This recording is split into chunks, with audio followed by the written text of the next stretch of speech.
Hindi tutorial classes में आप सभी का स्वागत है। आज हम लोग कक्षा 10 के लिए निर्धारित पाठ्य पुस्तक स्पर्श भाग 2 में संकलित सुमित्रानंदन पंत द्वारा रचित कविता पर्वत प्रदेश में पावस के भावार्थ को समझेंगे। तो आइए आगे चलें। पावस ऋतु थी पर्वत प्रदेश, पल पल परिवर्तित प्रकृति वेश। कविता की पहली दो पंक्ति। इन दो पंक्तियों में कवि ने वर्षा ऋतु का वर्णन करते हुए पर्वतों के ऊपर प्रकृति में पल पल हो रहे बदलाव के बारे में बड़ा ही सजीव वर्णन किया है। वर्षा ऋतु में पहाड़ों के ऊपर कभी धूप खिल जाती है तो क्षण भर में उन्हीं पहाड़ों को घने काले बादल घेर लेते हैं, अर्थात उन्हें छुपा लेते हैं। क्लियर? आगे है मेखलाकार पर्वत अपार। मेखलाकार पर्वत अपार अपने सहस्त्र दीर्घ सुमन पार। अब लोक रहा है बार बार नीचे जल में निज महाकार। जिसके चरणों में पलाताल दर्पण सा फैला है विशाल। यहाँ इन पंक्तियों में कवि सुमित्रानंदन पंत ने पर्वतों की तुलना एक करघनी से किया है। पर्वतों पर खिले हुए हजारों फूल पर्वत के नेत्र की तरह लग रहे हैं और पर्वत के नीचे फैला तालाब किसी दर्पण की तरह लग रहा है, जिसमें पर्वत अपनी पुष्प रूपी आंखों से अपने विशाल रूप को निहार रहा है, अर्थात उसे देख रहा है।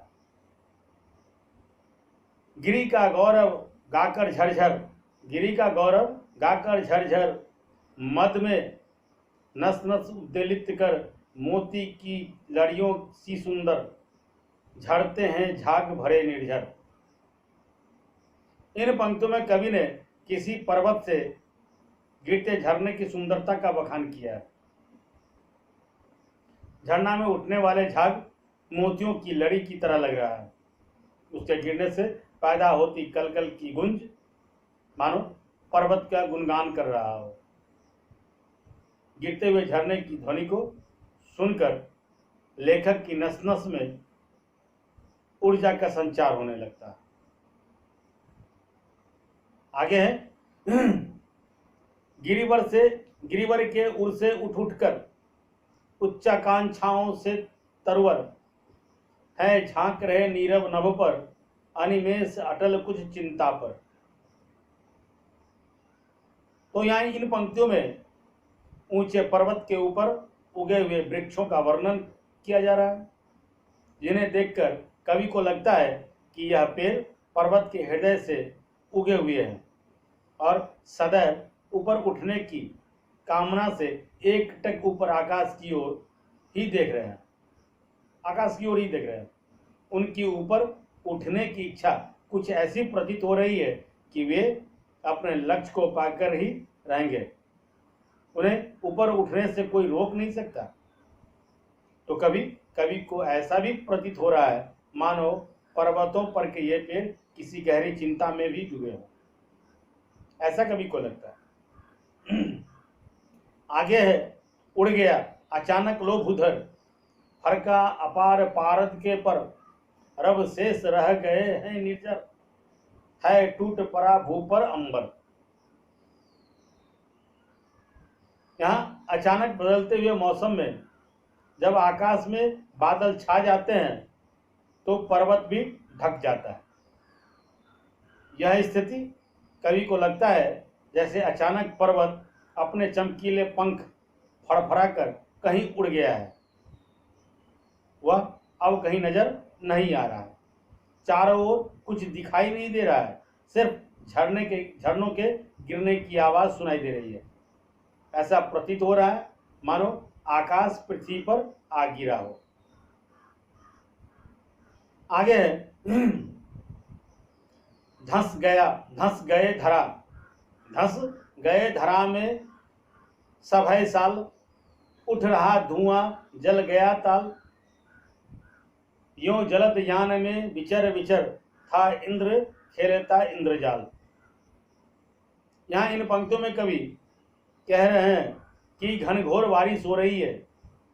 मूसलाधार बरसात के कारण वातावरण में चारों ओर कोहरा फैल जाता है, यह फैला हुआ है, जिसकी वजह से साल के विशाल पेड़ भी अब दिखाई नहीं देते हैं। इसलिए कवि ने कहा है कि साल के पेड़ डरकर धरती में समा गए हों। इस तरह निरंतर उठते कोहरे को देखकर कवि को ऐसा प्रतीत होता है या हो रहा है मानो तालाब में आग लग गई हो। प्रकृति के इन विभिन्न रूपों को देखकर कवि को लगता है कि जैसे इंद्र बादलों में घूम घूम कर अपना खेल खेल रहे हों। क्लियर? यहाँ प्रकृति के एक चतुर दर्शक की भांति कवि ने इस कविता में शब्दों की चित्रमयी भाषा के द्वारा पाठकों को अपनी ओर आकर्षित करने का प्रयास किया है। कविता में जगह जगह पर मानवीकरण अलंकार का प्रयोग किया गया है। मानवीकरण अलंकार से कवि ने प्रकृति में जान डाल दी है, जिससे प्रकृति सजीव प्रतीत हो रही है। जैसे उदाहरण के तौर पर हम लोग देखें, उसमें एक दो उदाहरण हम लोग ले सकते हैं कि मेखलाकार पर्वत अपार अपने सहस्त्र दीर्घ सुमन पार अब लोक रहा है बार बार। अर्थात पर्वत पर उगे फूल को आंखों के द्वारा मानवीकृत कर उसे सजीव प्राणी की तरह प्रस्तुत किया गया है। अथवा एक दूसरा उदाहरण ले लें कि उच्च आकांक्षाओं